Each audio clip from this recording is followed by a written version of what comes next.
80 जानवरों का 2500 लीटर दूध पर डे।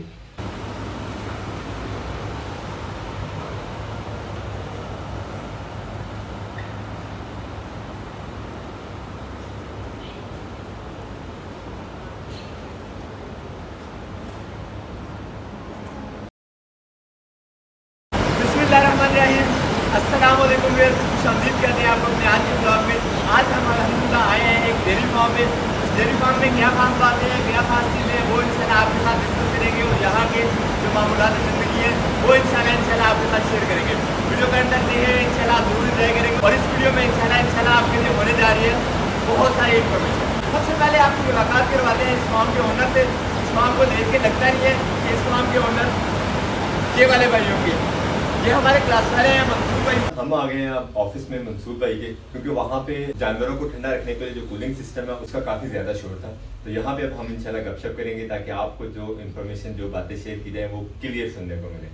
तो सबसे पहले बताएं मंसूर भाई, क्या हाल चाल है? जी अल्लाह का शुक्र है, आप सुनाएं ठीक ठाक हैं? अल्हम्दुलिल्लाह अल्हम्दुलिल्लाह।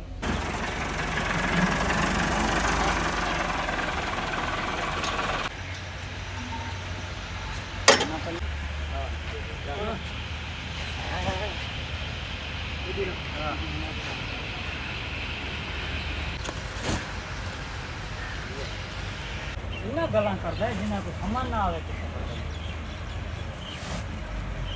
यार। सारे पल्लियां मतलब खाड़ियां हैं ओए। आज माने कोस पल्लियां मंगवा दे एक भाषा है नहीं रात 4 बजे तो दोपहर 12:30 बजे फिर 7:30 फिर 4:30।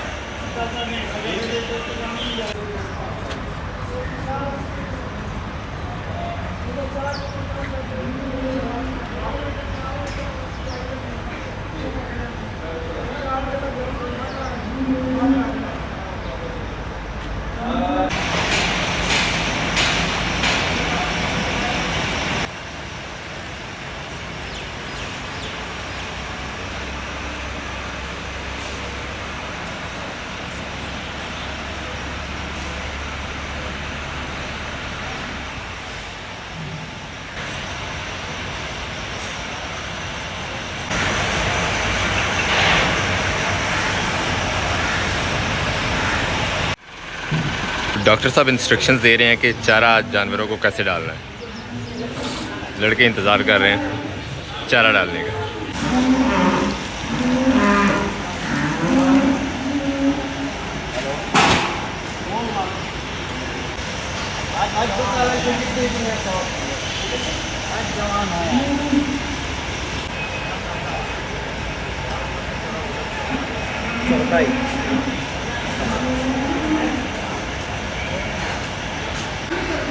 जानवरों को जो खुराक है वो तोल के हिसाब से डाली जा रही है।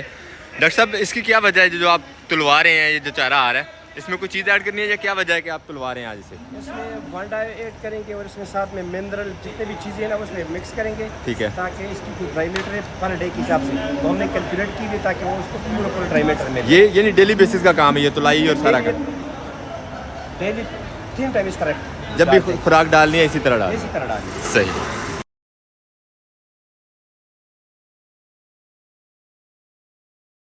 चारा डालने से पहले जानवरों का दूध धो लिया जाएगा और दूध धुलवाने के लिए जानवर जो खुद ब खुद जाना शुरू हो गया मशीन वाली साइड पे।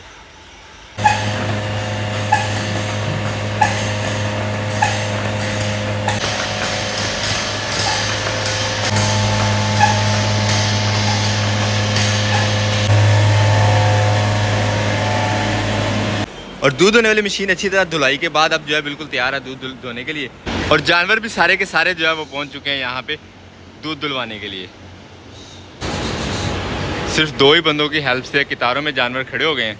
और अब दिखाते हैं आपको जो दूध निकालने का प्रोसेस है।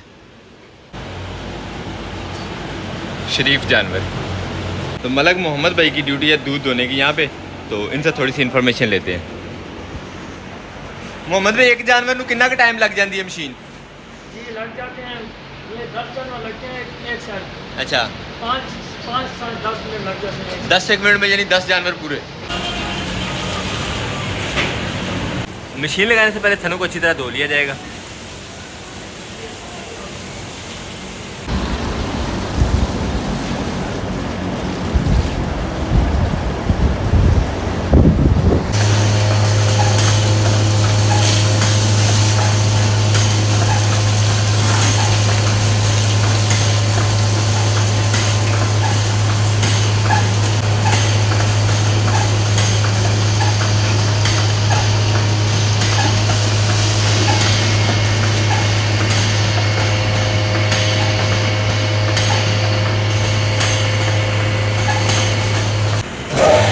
और ये चल गया जी पंप, जो कि सेक्शन का काम करेगा दूध निकालने के लिए।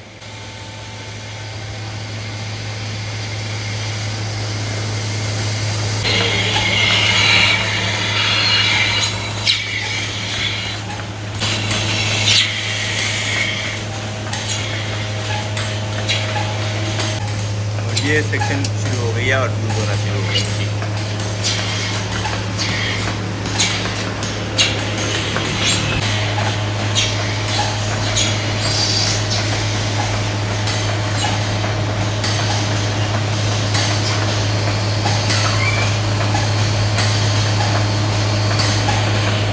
और इस लाइन से होते हुए पाइप में दूध ये आ जाता है चिलर में।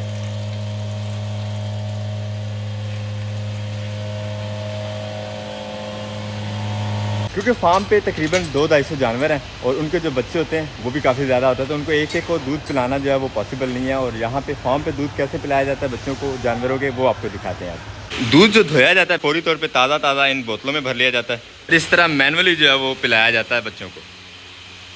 तो छोटे भाई किस एज तक जो है कितना दूध पिलाते हैं आप? एक बच्चे को 1.5 लीटर। वो उम्र का भी हिसाब होता है या सभी का एक ही एवरेज है?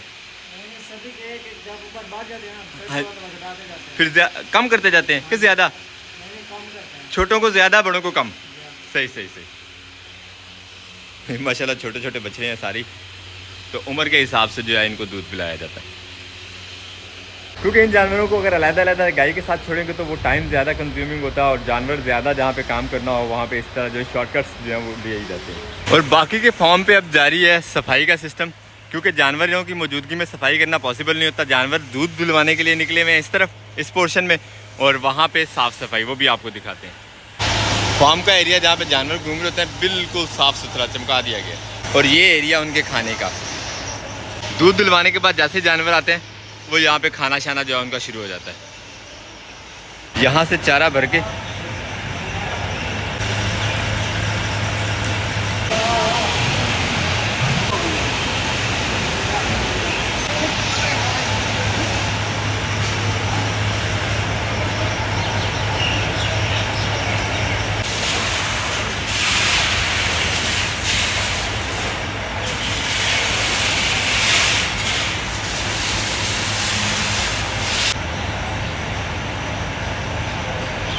खाली साइलेज बिखेरने के बाद इसके ऊपर जो बाकी की चीज़ें हैं वो भी ऐड की जाएंगी।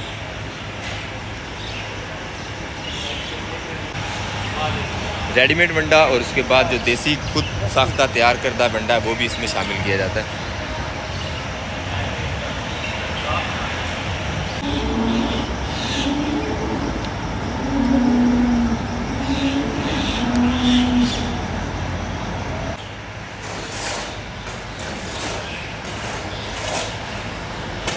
इन जानवरों का दूध धो लिया, अब इनको यहाँ से खोल दिया जाएगा और ये अपने अपने मंजिल की तरफ।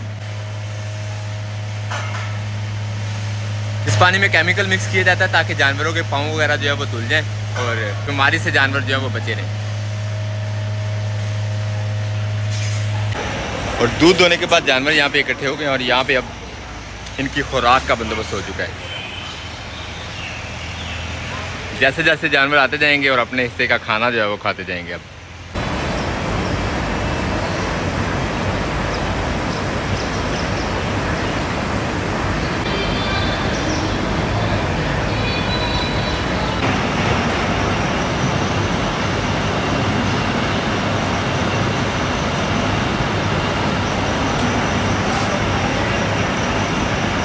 सुबह ये रेत का क्या बेनिफिट है यहाँ पे जो रेत आपने डाली हुई? बेसिकली ये जो पोर्शन है ना हमारा, ये वो है जो हॉस्पिटल पेन कर लें और लेट ड्राइव एनिमल्स हैं जो, ठीक है, ये उसका पेन है।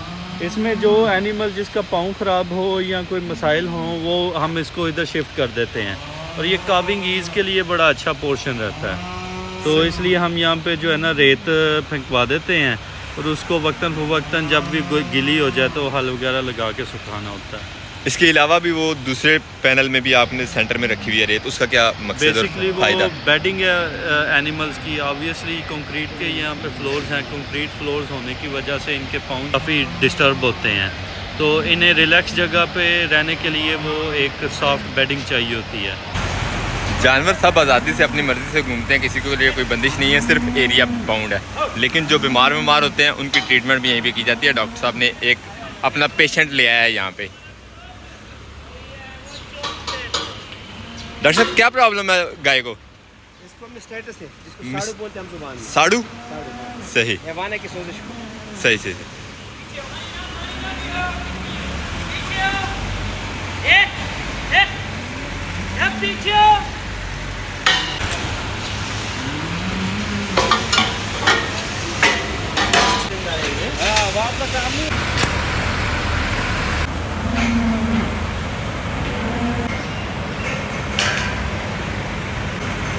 और इस तरह जो भी जानवरों को जैसी भी प्रॉब्लम होती है उनका इलाज यहीं पे कर लिया जाता है।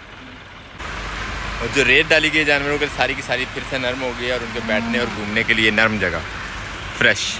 डेयरी फार्म में चूँकि मक्खी मच्छर वगैरह काफ़ी होता है जो कि जानवरों को बहुत ज़्यादा तंग करता है, तो उससे बचाने के लिए, मच्छर और मक्खियों को भगाने के लिए यहाँ पे स्प्रे वगैरह भी की जाती है।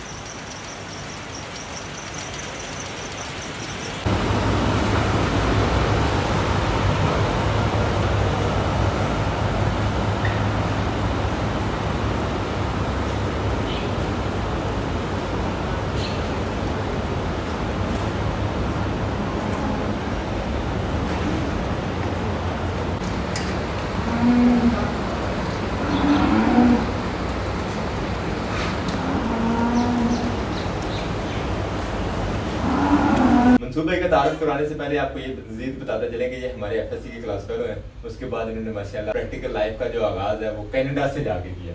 माशाल्लाह कनाडा चले गए थे और वहाँ से अब दोबारा इन्होंने सोचा कुछ और यहाँ पाकिस्तान में आके जो है ये सेटअप रन किया। मंसूबे सबसे पहले आप ये बताएं कि क्या वजह है कि आप दोबारा कनाडा जैसा मुल्क छोड़ के आप पाकिस्तान आए और आपने ये काम शुरू किया, इसकी रीज़न? एक तो ये मेरे वालिद साहब का शौक़ था कि हम डेयरी फार्म करें और प्रोफेशनल तरीके से करें, और मुझे भी कहीं पे ये फैसिनेट करता था अपनी लाइफ में, इस वजह से मैंने डेयरी फार्म को प्रेफर किया। अल्हम्दुलिल्लाह सबसे पहले काम बहुत अच्छा है, अल्लाह का शुक्र है, मेरा एक्सपीरियंस बहुत अच्छा है इसके साथ रहा है अब तक।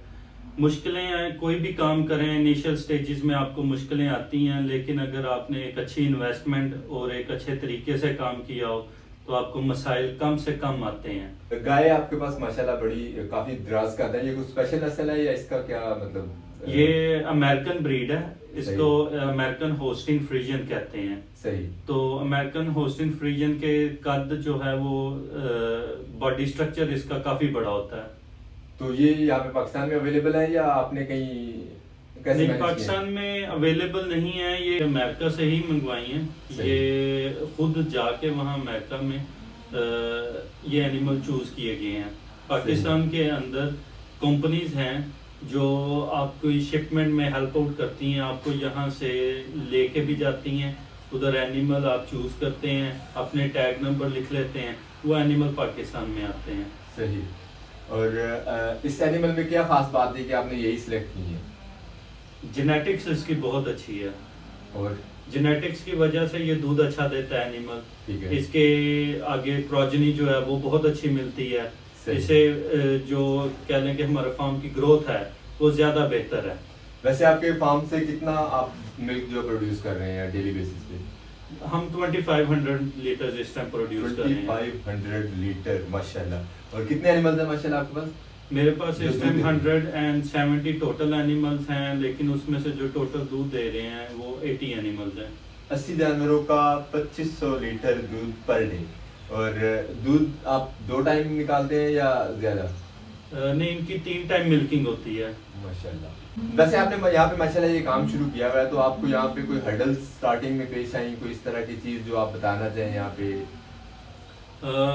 जैसे कि आपको पता है कि मैं कनाडा से आया था, इनिशियली ऑलमोस्ट मैंने वहाँ पे 15 साल गुजारे हैं। सही। तो मेरे लिए हर्डल्स बहुत सी रही हैं, कंस्ट्रक्शन के हवाले से और फीडिंग मैनेजमेंट के हवाले से। जो निज़ाम मैं देख चुका था उससे बहुत डिफरेंट था। सही। बट अब जो है मैं इसका यूज टू हो गया हूँ, अब जो हर्डल्स हैं वो शायद मुझे इतनी महसूस नहीं होती, हर्डल्स शायद अभी भी हैं।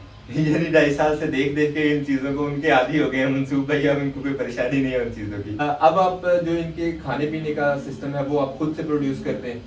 जी, हम खुद से इनकी मेज प्रोडक्शन करते हैं, उससे हम साइलेज तैयार करते हैं। सही। तो ये एक इनकी फीडिंग का जुज है जो हम खुद तैयार करते हैं। सही। तो इनकी फीडिंग में आप क्या क्या चीजें इस्तेमाल करते हैं? इनकी फीडिंग में सबसे पहले और मोस्ट इम्पॉर्टेंट तो साइलेज ही है। सही। दूसरे नंबर पे जो फीड फार्मूलेशन होती है, वंडा जिसको हम कहते हैं, कंसंट्रेट जो है वो हो गया। इसके अलावा मिनरल्स हैं, वाइटामिन्स हैं और सोडाज हैं, सोडा है एक, सोडा बाइकार्बोनेट, वो डालते हैं, यीस्ट डालते हैं, टॉक्सिन बाइंडर डालते हैं। ये एक कंप्लीट इनकी फीड बनाई जाती है जिसको हम हमारी जुबान में TMR कहते हैं, टोटल मिक्सचर राशन। सही। तो मिनरल्स और विटामिन्स की जो है वो जानवरों को भी जरूरत होती है, हम खुद भी नहीं खाते। खैर ये तो एक जोक की बात थी। सबसे मेन बात जो यहाँ पे आती है, सबसे इम्पोर्टेंट सवाल मेरे हिसाब से, जो मिल्क की प्रोडक्शन है माशाल्लाह 2500 लीटर, वो आप कहाँ कंज्यूम करते हैं मार्केट में? उसकी क्या जो है वो सर्कुलेशन करते हैं? देखें, इस टाइम तो हमने थोड़ी सी अपनी मार्केट डेवलप खुद कर ली हुई है, जिसकी वजह से हमारी ऑलमोस्ट मोर देन 1500 लीटर्स हम मार्केट में खुद सेल कर लेते हैं। तो गाया का जो 1000 मिल्क है वो बेसिकली एंग्रो और नेस्ले मार्केट में मिल्क उठा रहे हैं, इस टाइम मिल्क कलेक्ट कर रहे हैं। इसके अलावा एक और फीडिंग मिल्किंग कंपनी है जो फौजी के नाम से है, हलीब वाले हैं। हमारे एरिया में ज़्यादा नेस्ले और एंग्रो जो है वो मिल्क कलेक्ट कर रहे हैं, तो हम बकाया का 1000 लीटर उनको सेल कर देते हैं। जिन दोस्तों को चाहिए दूध वो इस जगह पे जो है वो आप कंसल्ट कर सकते हैं। गुजरावाला की हदूद में इंशाल्लाह आपको दूध खालिस और बहुत अच्छा मिलेगा। हाँ, एक और सवाल, यहाँ पे हमारे यहाँ भैंस का दूध ज़्यादा पसंद किया जाता है, ठीक है, और आपने यहाँ पे रखी है सारी की सारी गाय। बेसिकली जो भैंस का दूध है ना, इसके अंदर प्रोटीन वैल्यू निस्बतन गाय के दूध से कम होती है। ठीक है। फैट की वैल्यू भैंस के दूध में ज्यादा होती है, इसके अंदर फैट की वैल्यू थोड़ी है। अगर टेक्निकली देखा जाए तो जो हमारी जनरेशन है इसको ज्यादा जरूरत गाय के दूध की है। भैंस का दूध फैटी दूध होता है जिसकी वजह से इंसान की फिजिक डेवलप फैटी होती है, प्रोटीन मोटापा जिसको हम कहते हैं। और अगर आप गाय का दूध पीते हैं तो उसके अंदर प्रोटीन ज्यादा होगी, तो हमारे मसल को प्रोटीन की ही जरूरत है। तो मेरे ख्याल से आहिस्ता आहिस्ता हमें एक चेंजिंग लेके आनी चाहिए जिसमें हमें भैंस के दूध से शिफ्ट होना चाहिए गाय की तरफ। सही। जायके में कोई डिफरेंस है आपके ख्याल में? आप क्या कहते हैं, क्योंकि आप इस पे फील्ड में कर रहे हैं काम और आप जरूर इसको जो है वो खुद भी टेस्ट किया होगा, आपके घर में भी यही यूज होता होगा जरूर। जैसे आप इसके हेल्थ बेनिफिट्स बता रहे हैं तो आप वापस इसे ही यूज करते होंगे घर में। इसका टेस्ट बेटर है। वो किस तरह से बेटर है वो मैं आपको एक्सप्लेन कर देता हूँ। भैंस का जो दूध है वो आप एसिटोसिन एक इंजेक्शन है वो लगा के फिर आप दूध धोते हैं, जो मिल्किंग करते हैं। गाय के दूध में आप ये बिल्कुल पाक होता है किसी भी इंजेक्शन से और किसी भी किस्म के एंटीबायोटिक से। हाँ जी। और देख लें कि ये जो गाय का दूध है ये आपको बिल्कुल एंटीबायोटिक फ्री मिल रहा है, भैंस का दूध विद एंटीबायोटिक मिल रहा है। Point number 1। पॉइंट नंबर 2, ये जो फार्मिंग है इस लेवल की, इसमें जो दूध है ये प्रॉपर मिल्किंग मशीनरी के साथ आप इनकी मिल्किंग करते हैं, जिसकी वजह से इसके अंदर कोई भी बैक्टीरिया और किसी किस्म के भी दूसरे अजनास जो फार्मिंग सफाई ना होने की वजह से पैदा होते हैं वो इसमें शामिल नहीं होते। जहाँ पे आप हाथों से मिल्किंग करते हैं वहाँ पे दूसरे अजनास भी दूध में शामिल हो जाते हैं बैक्टीरिया के साथ साथ। मेरे ख्याल से उसके जायके में और इसके जायके में बिल्कुल 100% डिफरेंस है। ये 100% प्योर है। सही। और गुजरावाला की हदूद में अगर आप दूध इस्तेमाल करना चाहते हैं तो ज़रूर आप यहाँ पे कंसल्ट कर सकते हैं इंशाल्लाह। बाकी साथ साथ जो भी चीज़ें होती रहेंगी वो आपके साथ शेयर करेंगे, लेकिन फिलहाल हमें काफ़ी सारी मालूमात और काफ़ी सारी मज़े की चीज़ें यहाँ पे देखने को मिली। उम्मीद करते हैं आपने भी जरूर इंजॉय की होंगी और इन्फॉर्मेशन जो मिली हमें मंसूब भाई से वो भी आपके लिए काफ़ी सेटिस्फैक्ट्री होगी। इंशाल्लाह मिलते हैं नेक्स्ट वीडियो में। अपना बहुत सारा ख्याल रखिएगा, दुआ में याद रखिएगा। अल्लाह हाफ़िज़।